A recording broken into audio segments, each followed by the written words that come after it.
ಕುತಂತ್ರ ಮಾಡ್ತಾ ಇದ್ದಾರೆ. ಅಲ್ಲಿ ಒಂದು ಕ್ರೀಡಾಂಗಣ ಮಾಡಬೇಕು ಅಂತ ಹೊರಟಿದ್ದಾರೆ. ನಾವೇನು ಕ್ರೀಡಾಂಗಣಕ್ಕೆ ವಿರೋಧ ಅಲ್ಲ.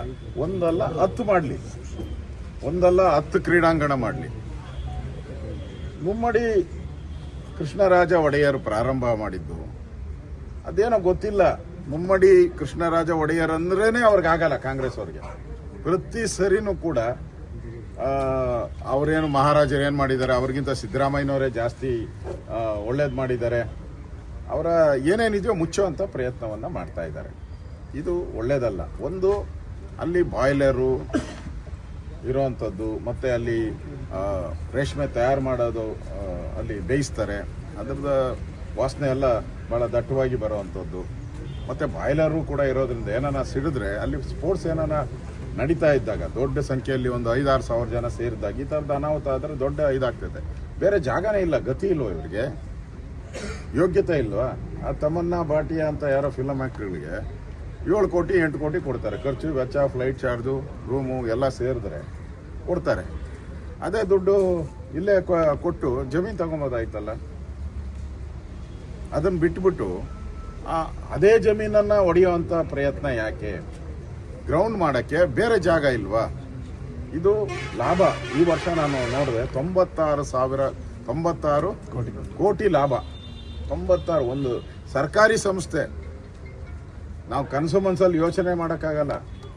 96 ಕೋಟಿ ಲಾಭ ಬರ್ತಕ್ಕಂಥ ಒಂದು ಫ್ಯಾಕ್ಟ್ರಿಯನ್ನು ಉದ್ಧಾರ ಮಾಡಬೇಕೇ ಹೊರತು ಆ ದುಡ್ಡನ್ನು ತಗೊಂಡಿದ್ದೀರಾ. ಮೊನ್ನೆ 40 ಕೋಟಿ ತೊಗೊಂಡಿದ್ದೀರಾ ಸರ್ಕಾರಕ್ಕೆ.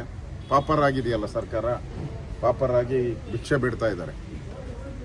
ತಗೊಂಡಿದ್ದೀರಾ ನೀವು? ಇಲ್ಲಿ ವರ್ಕರ್ಸ್ಗೆ ಕೇಳಿದೆ ಎಷ್ಟು ಸಂಬಳ ಅಂತ ಹೇಳಿದ್ರೆ 3,000 ರೂಪಾಯಿ ಅಂತ. ಟ್ರೈನಿಂಗ್ಗೆ 3,000 ರೂಪಾಯಿ, ಅಪಾಯಿಂಟ್ ಆದಮೇಲೆ 18,000 ರೂಪಾಯಿ.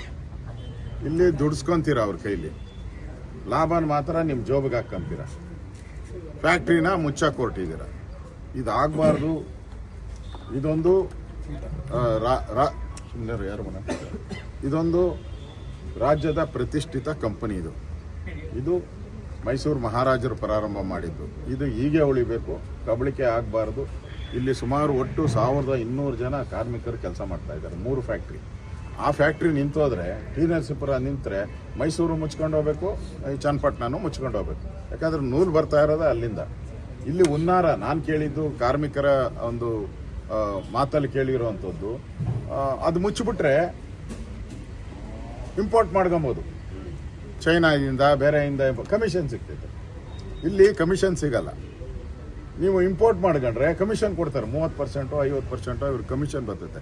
ಆ ಕಮಿಷನ್ಗೋಸ್ಕರ ಇವತ್ತು ಮುಚ್ಚುವಂಥ ಪ್ರಯತ್ನ ಮಾಡ್ತಾ ಇದ್ದಾರೆ. ಅದಕ್ಕೆ ನಾನು ಈ ಗ್ರೌಂಡ್ಗಳನ್ನು ನಾನೇ ಬರ್ತೀನಿ, ಒಂದು 10 ಗ್ರೌಂಡ್ ಮಾಡಿ. ಆದರೆ ಇರೋವಂಥ ಒಂದು ಪ್ರತಿಷ್ಠಿತ ಸಮಾಜಕ್ಕೆ ಮೈಸೂರು ಸಿಲ್ಕ್ ಅಂದ್ರೇ ಒಂದು ಬ್ರ್ಯಾಂಡ್. ಅದು ಅಂಥ ಒಂದು ಬ್ರ್ಯಾಂಡ್ ಇರೋವಂಥ ಕಂಪನಿಯನ್ನು ಮುಚ್ಚಕ್ಕೆ ಹೋಗುವಂಥದ್ದು, ಅಥವಾ ಅದರಲ್ಲಿ ಏನೋ ಕ್ರೀಡಾಂಗಣ ಮಾಡೋವಂಥದ್ದು, ಇನ್ನೊಂದು ಮಾಡೋವಂಥದ್ದು ಒಳ್ಳೇದಲ್ಲ. ಬೇರೆ ಜಾಗ ಇದೆ, ಬೇಕಾದಷ್ಟು ಜಾಗ ಇದೆ. ಜಾಗ ಗತಿ ಇಲ್ವಾ ನಿಮಗೆ? ಬೇಕಾದಷ್ಟು ಗೋಮಾಳಗಳ ಜಾಗ ಇದೆ, ತಗೊಂಡು ಹುಡುಕಿ ಮಾಡಿ. ಅದನ್ನು ಬಿಟ್ಬಿಟ್ಟು ಈ ಏನೋ ಬಡವರಿಗೆ ಅನ್ನ ಕೊಡ್ತಾ ಇದ್ದಾರೆ. 1200 ಜನ ಎಂಪ್ಲಾಯೀಸು ಇಲ್ಲಿಂದ ಅನ್ನ ತಿಂತಾ ಇದ್ದಾರೆ. ಅನ್ನಕ್ಕೆ ಕನ್ನ ಹಾಕುವಂಥ ಕೆಲಸವನ್ನು ಈ ಸರ್ಕಾರ ಮಾಡಬಾರ್ದು.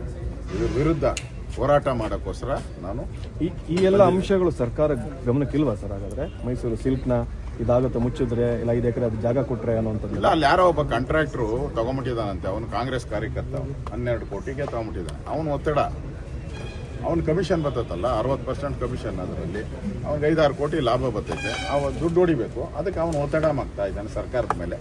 ಸರ್ಕಾರ ಸಿದ್ದರಾಮಯ್ಯನವರು ಅದೇ ಏರಿಯಾದವರು. ಅದಕ್ಕೆ ಮುರಾಜಿಲ್ದೆ ಮಾಡೋಕ್ಕೆ ಪರ್ಮಿಷನ್ ಕೊಟ್ಟಿದ್ದಾರೆ. ಇದು ಸಮಾಜಕ್ಕೆ ದ್ರೋಹ ಬಗೆಯುವಂಥ ಕೆಲಸ. 1200 ಜನದ ಕಾರ್ಮಿಕರಿದ್ದಾರೆ, ಅವರಿಗೆ ದ್ರೋಹ ಬಗೆಯುವಂಥ ಕೆಲಸ. ಅದರಿಂದ ಇದನ್ನು ನಾವು ಹೋರಾಟ ತೆಗೆದುಕೊಂಡಿದ್ದೀವಿ. ಮೊನ್ನೆನೂ ಕೂಡ ನಾವು ನಮ್ಮ ಪಾರ್ಟಿ ಹುಬ್ಬಳ್ಳಿಯಲ್ಲಿ ನಾವು ಕೂಡ ಈ ಸ್ಟೂಡೆಂಟ್ ಆರ್ಗನೈಸೇಷನ್ ಇದು ಹೋರಾಟದಲ್ಲಿ ನಾನೇ ಹೋಗಿ ಭಾಗವಹಿಸಿದ್ದೆ. ನಾವು ಹೋಗಿ ಭಾಗವಹಿಸಿದ ಮೇಲೆ ಅಲ್ಲಿ ಇವತ್ತು ಸರ್ಕಾರ ಬಾಯ್ಬಿಟ್ಟಿದೆ. 56,000 ಹುದ್ದೆಗಳನ್ನು ನೇಮಕ ಮಾಡ್ತೀನಿ ಅಂತ. ನಮ್ಮ ಲೆಟ್ರಡಲ್ಲೇ ನಾವು ಪರ್ಮಿಷನ್ ತೊಗೊಂಡಿದ್ದು ಆ ಹೋರಾಟಕ್ಕೆ. ಸ್ಟೂಡೆಂಟ್ಸ್ಗಳು ಭಾಗಿಯಾಗಿದ್ದರು. ಇವತ್ತು ಆ ಹೋರಾಟಕ್ಕೆ ಜಯ ಸಿಕ್ಕಿದೆ.